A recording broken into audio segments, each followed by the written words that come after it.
ભગવાન દ્વારિકાધીશ દ્વારકા ગયા, અર્જુનને સાથે લઈને ગયા છે. દ્વારિકામાં ભગવાનનું ભવ્ય સ્વાગત કરવામાં આવ્યું છે. ભગવાનના પુત્ર, ભગવાનનો પરિવાર ખૂબ હેત અને ખૂબ સ્નેહથી ભગવાનને આવકારે છે. ભગવાનની અષ્ટપટરાણીઓ ભગવાનની સેવામાં અડીખમ ઊભી રહી છે. અને આ બાજુ હે ઋષિઓ, ઉત્તરાના ગર્ભની રક્ષા કરનારા ભગવાન, એ ઉત્તરાના ગર્ભ થકી એક પુત્રની પ્રાપ્તિ થઈ.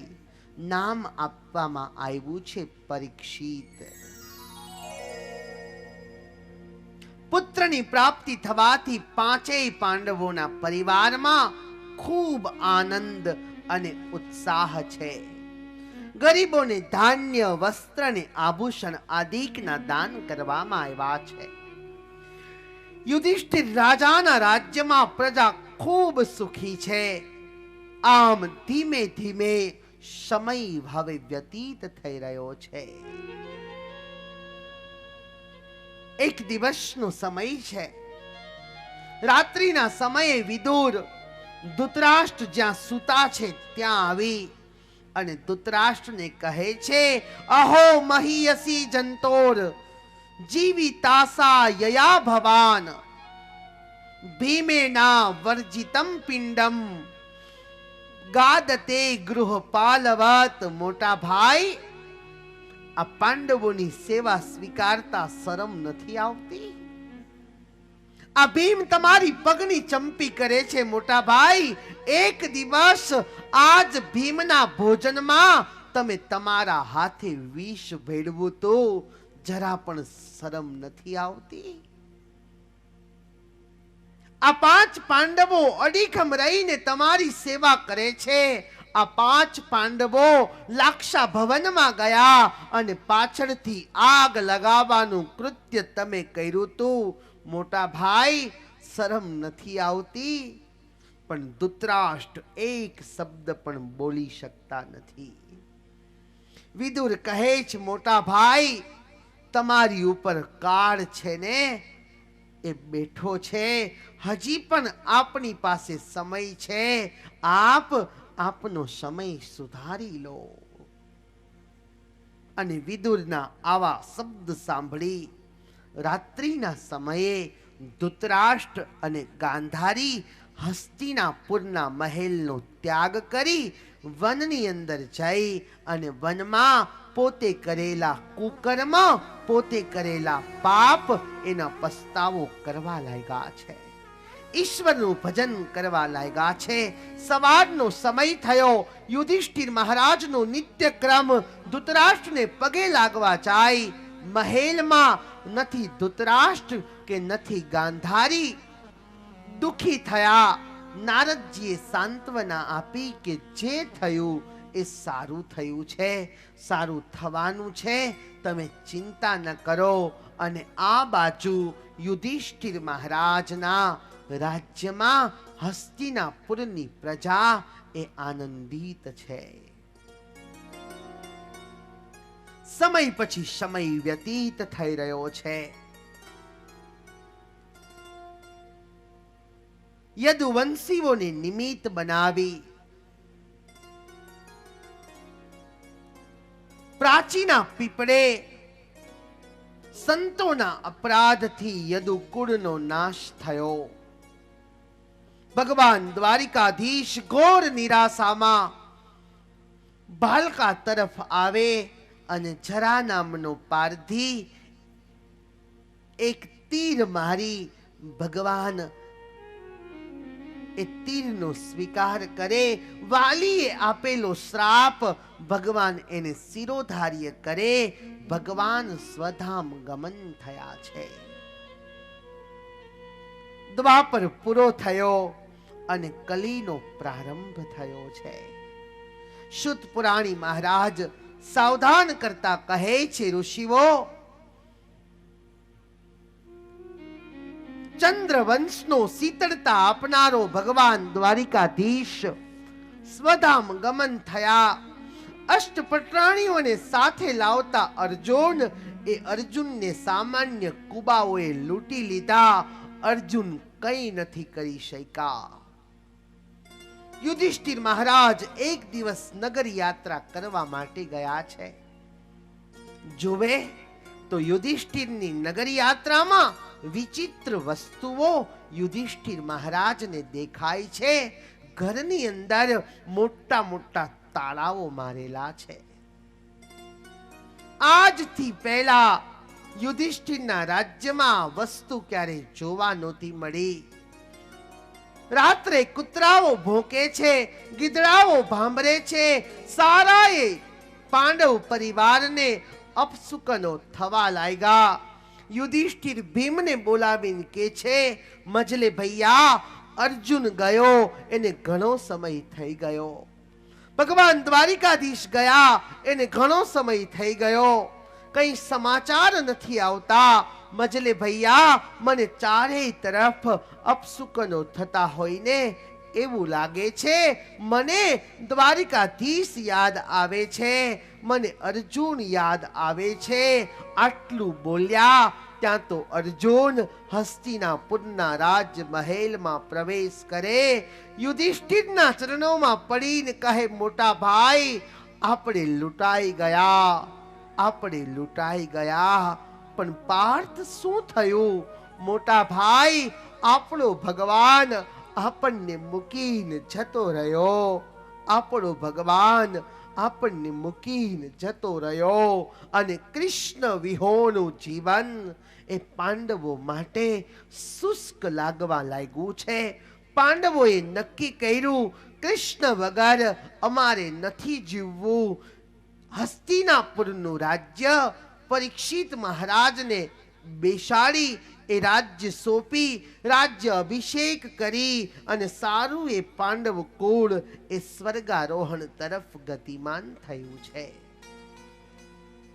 આ બાજુ હસ્તિનાપુરના રાજા એ પરીક્ષિત બન્યા છે. બ્રાહ્મણોને પૂછી, વિદ્વાનોને પૂછી અને પરીક્ષિત પોતાનું રાજ્ય નિર્વાહ કરે છે.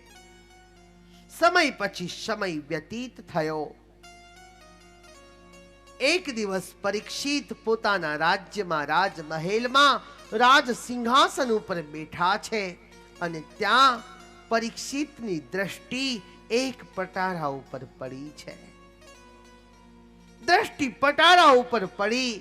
મનમાં એવું વિચારવા લાગ્યા, લાવ, મારા પૂર્વજોનો ખજાનો આજે મારે જોવો છે. અને પટારો ખોલ્યો ત્યાં તો એમાંથી સુવર્ણનો એક રત્નજડિત મુગટ પરીક્ષિતના હાથમાં આવ્યો. અને પરીક્ષિત રાજા એ મુગટને જોઈ એટલા બધા મોહાંધ બન્યા. પોતાનો મુગટ સાઈડમાં મૂકી અને રત્નજડિત જે મુગટ હતો એને શિરોધાર્ય કર્યો. રાજ સિંહાસન ઉપર બેઠા અને પરીક્ષિતના વિચારો બદલાવા લાગ્યા છે. સૌનકાદિક ઋષિઓ પ્રશ્ન કરે, બાપજી, મુગટ પહેરતાની સાથે જ વિચારો બદલાય, આ વાત અમને સમજાતી નથી. આપ અમને આ વાત સવિસ્તાર સમજાવો. અને ત્યારે સુત પુરાણી કહે કે આ મુગટ જરાસંધનો હતો. ભીમે જ્યારે જરાસંધની સાથે યુદ્ધ કર્યું, જરાસંધ મૃત્યુને પામ્યો, એનો મુગટ પડી ગયો અને ભીમને આ મુગટ એટલો બધો ગમ્યો, ભીમે પોતાની પાસે રાખ્યો છે. આખી જિંદગી જરાસંધે અનીતિ સિવાય કંઈ નહોતું કર્યું અને અનીતિનો પહેરેલો મુગટ પરીક્ષિતે પહેર્યો. પરીક્ષિતના વિચારો બદલાવા લાગ્યા. મનમાં નક્કી કરે છે, મારે મૃગયા કરવા જવું છે. રથ તૈયાર કર્યો.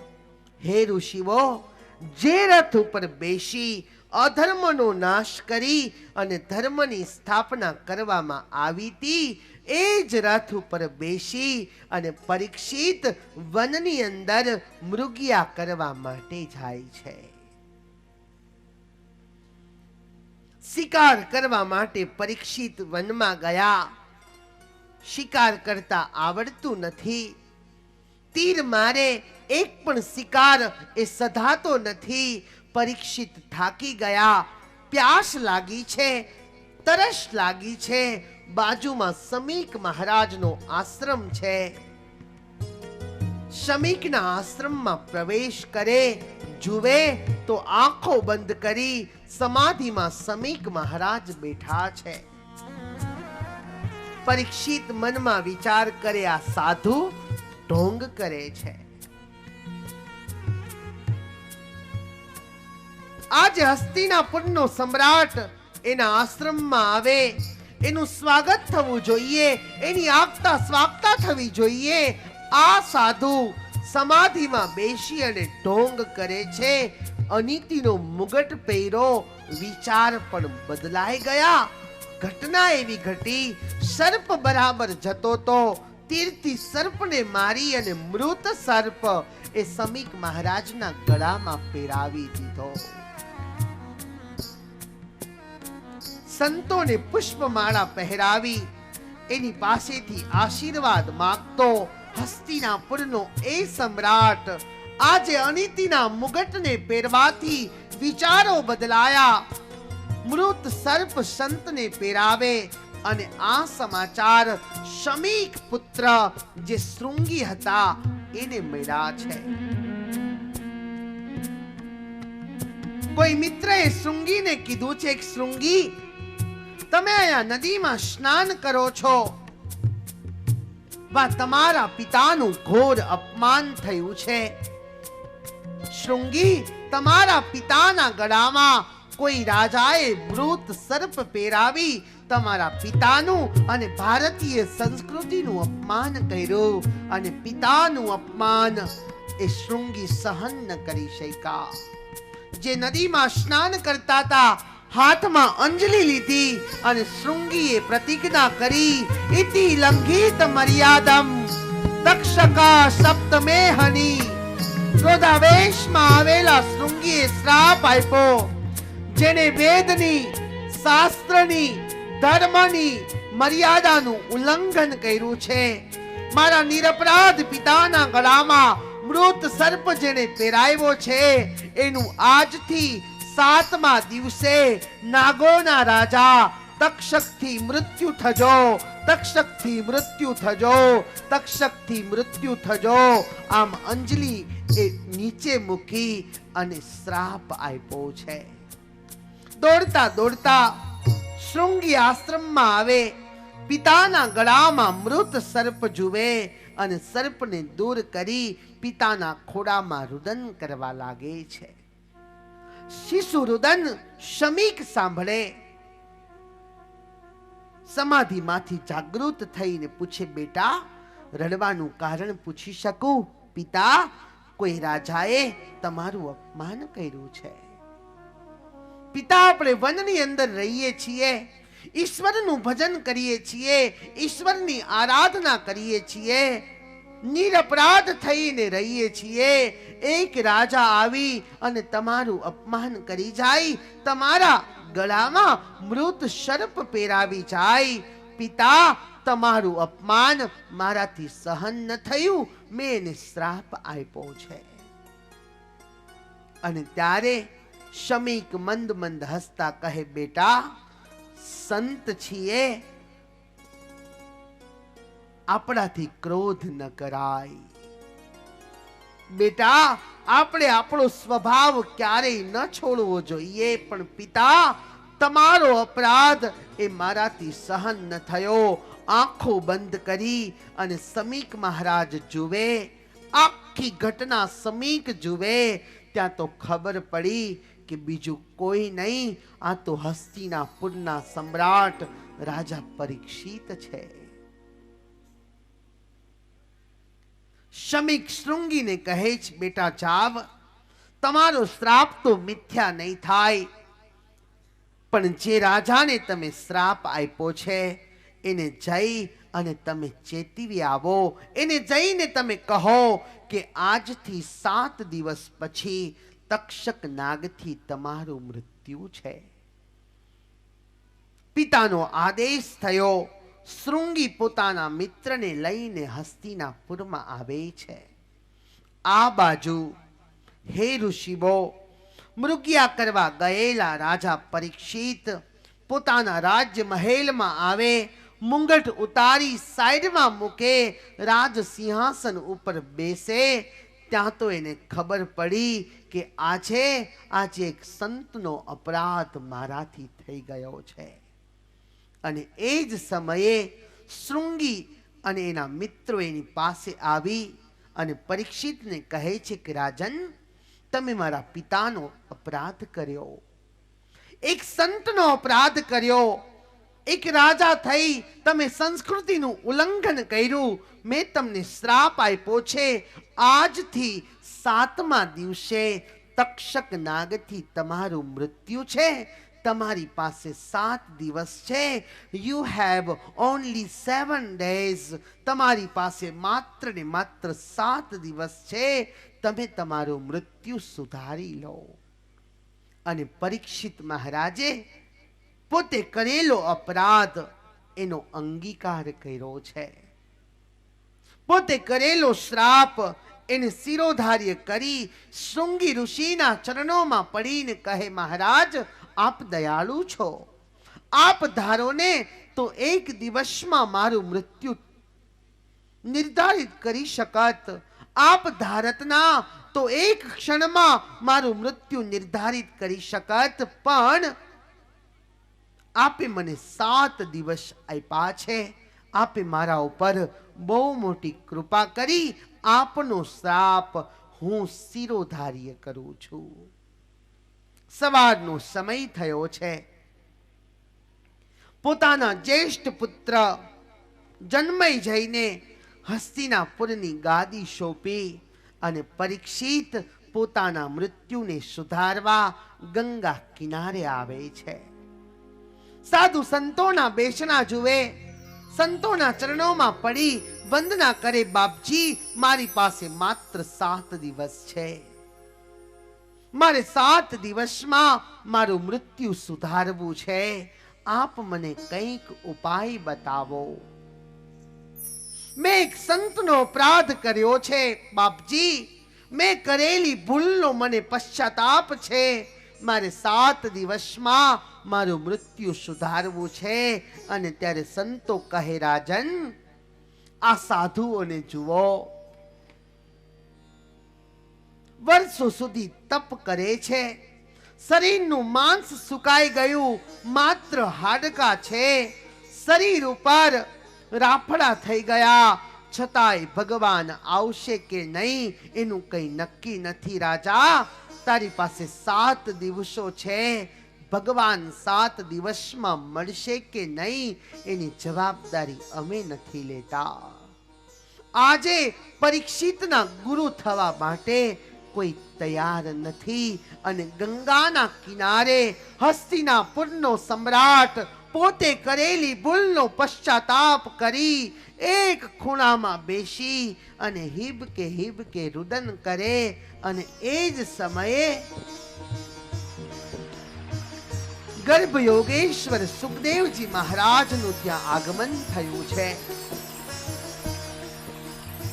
લલાટ ઉપર દિવ્ય તેજ, ખભા સુધીના સુંદર મજાના વાકડિયા વાળ, શુષ્ક શરીર, મૃગ ચર્મ હાથમાં છે, કૌપીન ધારણ કર્યું છે.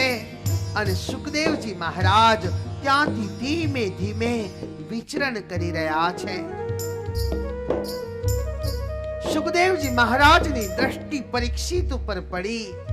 પરીક્ષિતજીની દ્રષ્ટિ સુખદેવજી મહારાજ ઉપર પડતાની સાથે જ ઢળી પડ્યા, ગુરુદેવ, મારી પાસે 7 દિવસ છે. એક સંતનો અપરાધ કર્યો છે. મારે 7 દિવસમાં મુક્તિનો માર્ગ જોઈએ છે. કૃપા કરી મારી આંગળી આપ પકડો.